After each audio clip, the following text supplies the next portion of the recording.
Inna ad-dina 'indallahil Islam.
Saudaraku seiman, di antara fenomena ganjil yang tersebar di tengah kaum muslimin adalah menamai dan menyebut negeri Yahudi yang dimurkai Allah dengan sebutan Israel.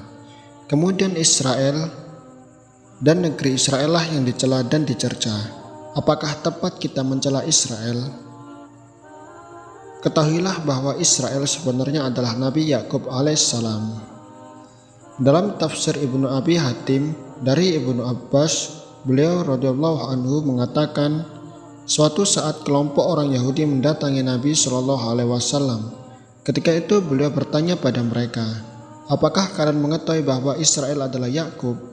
Orang-orang Yahudi itu pun menjawab, itu betul.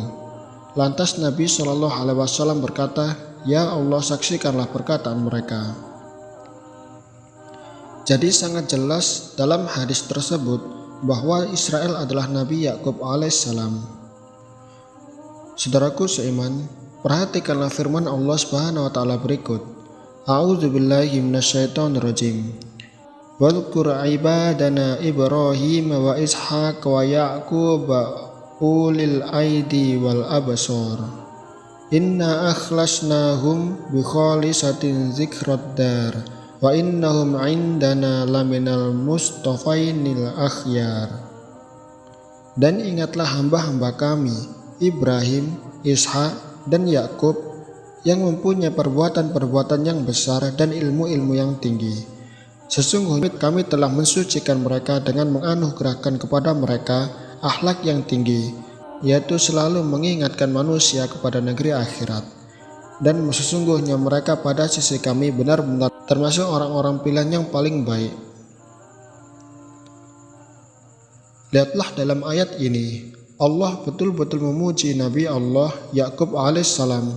Begitu pula kakeknya Nabi Ibrahim dan bapaknya Nabi Ishak alaihimussalam. Ibnul Jauzi mengatakan bahwa mereka memiliki ulil aidi, yaitu kekuatan dalam melakukan ketaatan, dan memiliki al-absar, yaitu kepandaian dalam agama dan ilmu. Dalam tafsir Al-Jalalain dikatakan bahwa mereka memiliki kekuatan dalam beribadah dan kepandaian dalam agama.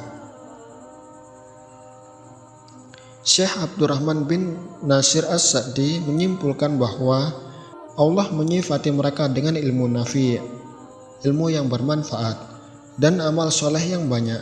Itulah pujian Allah kepada Yakub alaihissalam dan sangat mulianya kedudukan beliau dalam agama ini. Saudaraku seiman, berkebalikan dengan Nabi Yakub alaihissalam, Allah Subhanahu wa taala sangat sering mencela orang Yahudi di dalam Al-Quran dan melaknat mereka, serta Allah sangat murka pada mereka. Namun Allah murka dan mencela demikian dengan menggunakan nama Yahudi dan nama orang kafir dari Bani Israel, bukan dengan nama Israel atau Israel, yang merupakan nabi yang mulia, putra dari nabi yang mulia, yaitu Ishak dan keturunan Khalilullah Ibrahim alaihissalam. Perhatikanlah ayat berikut. Allah SWT melaknat Yahudi disebabkan perkataan mereka. A'udzubillahi minasyaitonirrajim. Wa qalatil yahudu yadullahi maghlulatun gullat aydihim wa lu'inu bima qalu. Orang-orang Yahudi berkata, tangan Allah terbelenggu. Sebenarnya tangan merekalah yang dibelenggu dan merekalah yang dilaknat disebabkan apa yang telah mereka katakan itu. Perhatikan pula ayat berikut. Allah SWT melaknat orang kafir dari Bani Israel.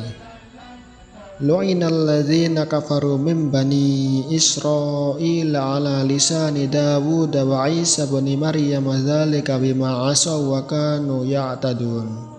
Telah dilaknati orang-orang kafir dari Bani Israel dengan lisan Daud dan Isa putra Maryam.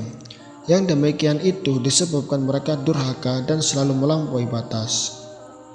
Saudaraku seiman, yang mewarisi agama Nabi Yakub alaihissalam dan kakeknya Ibrahim alaihissalam adalah orang-orang yang beriman, bukan orang-orang Yahudi. Allah Subhanahu wa taala berfirman, Inna awlan nasi bi Ibrahim lalladzina tabauhu wa hadzan nabiyyu walladzina amanu wallahi waliyul mu'minin. Sesungguhnya orang yang paling dekat kepada Ibrahim ialah orang-orang yang mengikutinya dan Nabi ini Muhammad SAW beserta orang-orang yang beriman kepada Muhammad, dan Allah lah pelindung semua orang-orang yang beriman. Perhatikan pula dalam ayat berikut diceritakan bahwa Ibrahim alaihissalam berlepas diri dari orang Yahudi, Nasrani, dan orang musyrik. Allah SWT berfirman, Maka na Ibrahimu Yahudiyya wala Nasraniyya walakin kana hanifan musliman wa ma kana minal musyrikin.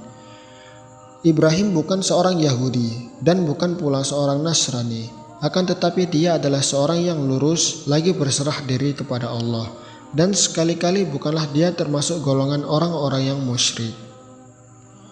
Walaupun orang Yahudi berasal dari keturunan Ibrahim dan Israel atau Yakub alaihissalam, namun kita umat Islam harus meyakini bahwa mereka adalah musuh-musuh Allah dan musuh para rasul, yaitu Muhammad, Ibrahim, dan Israel atau Yakub alaihissalam.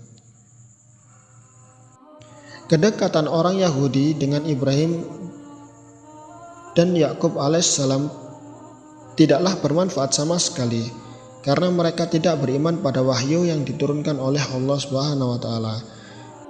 Saudaraku seiman, setelah kita tahu bahwa Yahudi bukanlah Israel, lantas pantaskah kita mengarahkan cercaan dan celaan pada Israel atau negeri Israel?